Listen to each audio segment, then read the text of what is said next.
Until now, there's no designation yet, but I was just asked to speak in behalf of the Speaker, and sa tingin ko, from now on, so that people can access the office of the Speaker, you can course it through me or through our communications team in the House.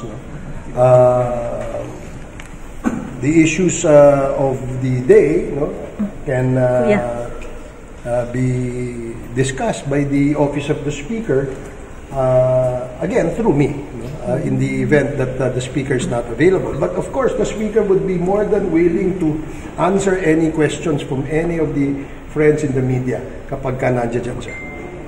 So, sir, what do you want to say, sir? Okay. This is in reaction to the statement made by si Congressman Barzaga, tungkol dun sa sinabi niya kanina. Of course, it is his right to say things like that. It is his own opinion. But as far as the office of the Speaker is concerned, because he mentioned the Speaker, hindi po nakikialam ang ating Speaker sa usapin ng partido, dito sa ating mga miyembro sa mababang kapulungan. And if he recalls, if Congressman Barzaga would recall, when the Speaker took over the reins of the district when his late father, Kong P.D. Barzaga, passed away, hindi po nakikialam ang ating Speaker sa anumang proyekto na pinatupad yan sa loob ng distrito ni Congressman Barzaga. Ang kanyang binigyang diin o binigyang pansin ay yung mga programa at mga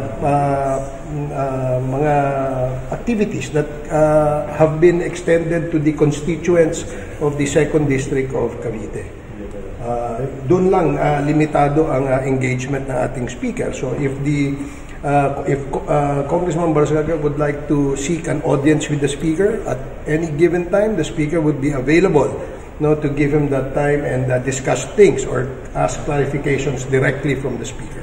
There is no involvement po sa alleged anomalies sa flood control projects. Well, I think he already issued a statement, recanted, and I think issued another statement saying that he has no personal knowledge on that. Sinasabi naman niya, kanyang opinion niya. And of course, he's entitled to that opinion. So, paano sinasabi na una raw imbestigahan si Speaker? Yun nga ang kanyang unang sinabi, kaya ang sinabi ng Speaker, kung meron siyang mga tanong o meron siyang gustong i-clarify, pwede niyang gawin niya through by seeking an audience with the Speaker at any time. The Speaker would be more than willing to accommodate him. Yung sinasabi niyang dapat imbestigahan, kung ang basihan ay yung hearsay, o kung ang basihan ay yung mga binigay na mga statement ng mga nag-witness dito sa investigasyon sa flood control, it's nothing but just hearsay. So I think Congressman Barzaga now realizes that there is no weight to those statements issued against personalities in the House of Representatives. Sir, may personal knowledge daw siya na may involvement daw itong si Speaker Romualdez sa mga anomalya sa flood control projects? Wala siyang minention, although sinabi lang nga niya na magkaroon ng investigasyon. That is what the House is doing now. Nag-iimbestiga tayo at tinitingnan natin kung ano yung mga problema dito sa flood control.